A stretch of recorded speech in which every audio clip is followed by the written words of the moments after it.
The moment is here, you can stop your search. It's Comics by Perch. Hey everybody, this is Perch. I want to talk about how kind of more money would help comics. And this is a point I've tried to land before, and it's always been kind of hit and miss. I think some of you get it, some of you don't. It doesn't really fit with any kind of narrative that's going on there. So I think for a lot of people, it's just a weird point. It's a point that doesn't really fit any kind of, anything. But overall, I think that comic books benefit when there's more funding, because it's not the money per se, it's the fact that funding brings attention, it brings scrutiny, it brings standards, it brings process, it brings a lot of things that actually are helpful for comics. To put another way, it brings a reason not to lose. And I think that's the statement I want to kind of get kind of hammered across, is that in many cases when you're doing a business, when you have kind of an industry, a product, whatever it happens to be, you need a North Star. This has become very popular in consulting services lately. It's like, what's your North Star? Well, the North Star is don't lose. Meaning, whatever you have, whatever your product, your service is, find a way to win. Find a way to make sure you invest, get people into it, find a way not to lose. And what happens is, if you don't have a lot of investment, if you don't have a lot of stakes, if you don't have a lot of kind of commitment, and this is a problem that a lot of nonprofits have, is there's a reason why a lot of nonprofits turn out to be scams, or they fall apart, or they never actually go anywhere. Saw a stat that said that a lot of nonprofits, a lot of charities, there's like a 70% failure rate with these charities. Now, why? Well, because in many cases, the people they come in to hire to do this, you're basically banking on the fact that a lot of these people are, just good-hearted, want to win, want to do good. But want to do good really, isn't a great motivator long-term. You'll definitely get some true believers out there, and that's great, but generally you have to put money in. And comic books have a challenge in that there's not a lot of compelling money there. So what happens is you get people who are there for, auxiliary reasons besides getting rich. Or you have people who are truly dumb, who just think they can get rich. Now, bear in mind, yes, I'm aware, there's a handful of people that are able to figure it out and get rich, but the odds are low. It's not a great success metric that you have there. So, then you get people who get into comics because, they're true believers, and God bless them, good people who just want to tell stories, and that sounds great. Or you get into people who get into comics because they think it will make them into celebrity, which is a terrible reason, but there's a shocking amount of people that kind of fit into that category who just kind of believe that, hey, everybody at Comic-Con shows up for me. There are those people.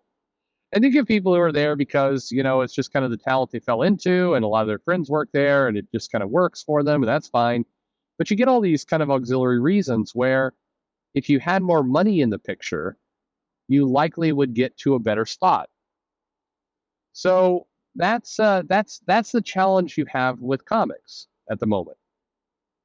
I think, and I'll pause this moment to say that I say a lot of things on this channel where when I'm doing the video, I know it's going to piss people off. And I'm not doing it to piss you off. I'm not doing it to troll. And believe it or not, I've said, in fairness, I've said on this channel I troll with prime time, but that's not what I mean in this case. When I say things like, I don't know, that I think it's more sloppy than woke.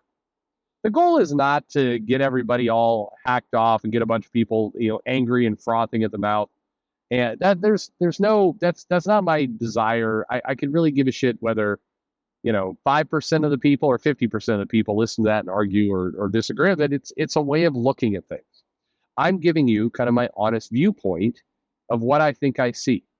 Sometimes over time, that viewpoint changes. And sometimes that viewpoint is not like yours, but I don't inherently, I say I don't care. That sounds too cruel, I guess. It's more just that it doesn't matter, meaning it's not important to my own well-being that you agree with me. I don't need you to. I'm more just interested in kind of, here's an idea. What do you think? And I read the comments, and it's like, okay, a bunch of people are going to tell me I'm wrong because it conflicts with 8 other YouTube channels they listen to today. Fine. there's another way to look at all this. I think with comics in general, a lot of the core problems stem from money. It stems from the fact that if you have, and all the things that come with it, by the way, the publishers have this freelancer relationship with a lot of people in comics that means that there's not long-term attachment and there's not high dollars either. And so when you take the money and the job security away, you get people who are, less invested or invested for different reasons. How many people who are writing comic books today are trying to get enough of kind of a launching pad for their writing career that they could do a book or do something that takes them beyond comics? Quite a lot of them. If you talk to creators, you talk to writers, and I talk to a lot of different people, their dream and ambition is to get that book deal or get some other bigger thing.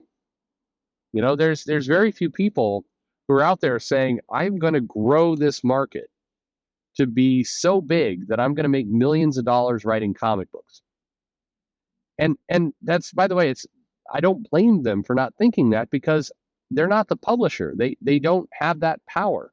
And by the time you build up enough of your name, is a theory I have, but by the time you build up your name at the publisher level, the idea that you're going to spin it off into a true comic job where you're making millions of dollars off comics on your own dime doing indie work, I mean, it's just, again, it's very low odds. Not zero, but low. And I think that there's an important aspect to who we are as humans, that we really want to go for big things. There's reasons why a lot of these analogies around, shoot for the mountaintop, go for the gold, all this kind of stuff, it resonates with a lot of people. Very few people wake up in the morning and go, I think I'm just gonna go for a very average non-life. I hope I can top out at like 60,000 a year. That's the best I want to do. I'm just going to do that. Many people have the fantasy of being millionaires, billionaires. That's why people are obsessed with reality shows about rich people, when in many ways their lives are either, horrifying or disgusting, but they still go for it. This is just kind of the mechanism behind which a lot of people kind of steer their careers. And so in comics, if you pull out you're not in charge of what you're doing, these publishers are. The publishers will get revenge on you if you badmouth them too much or if you go at it. The money isn't good. Your odds of making serious money are not strong. And by the way, even if you start making serious money, because you're not the person in charge and you're not in charge of kind of your own property at that point, you may just get somebody who jealous, doesn't like you getting that amount of money, and they rip the rug out from under you and you get nothing. You got that going for you. So there's a lot of obstacles there to really view this as a dream job where anything can happen. And so what's the solution? Well, there's a bunch, unfortunately, in all this that needs to happen. But probably one of the biggest is comic books just fundamentally needs more cash flowing into it.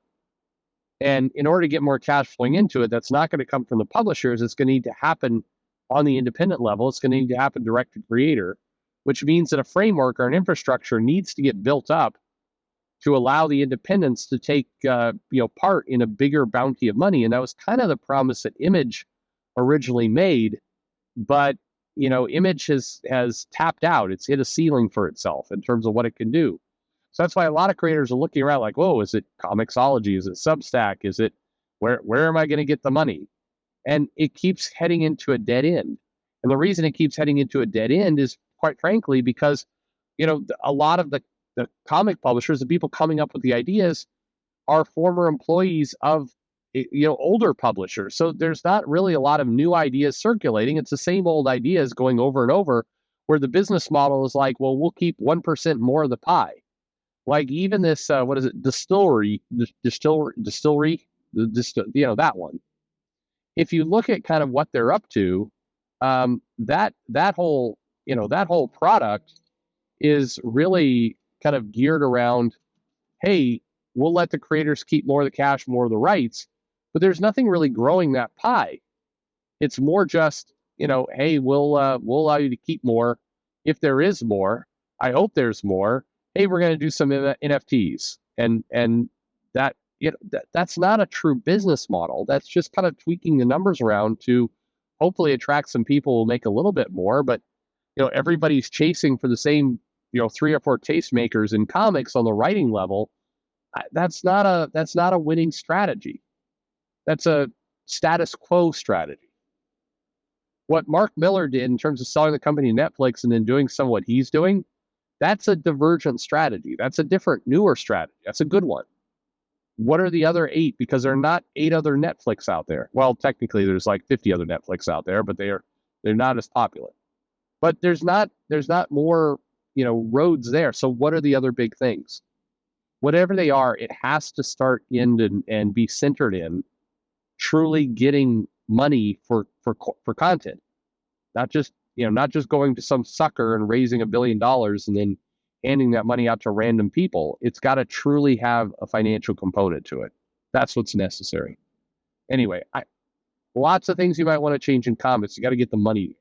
If the money's not there, we can argue about all the rest of it, but with no money comes very little skin in the game, and with very little skin in the game comes kind of random, often bad behavior. And that's just how it all sits. Anyway, thanks for listening.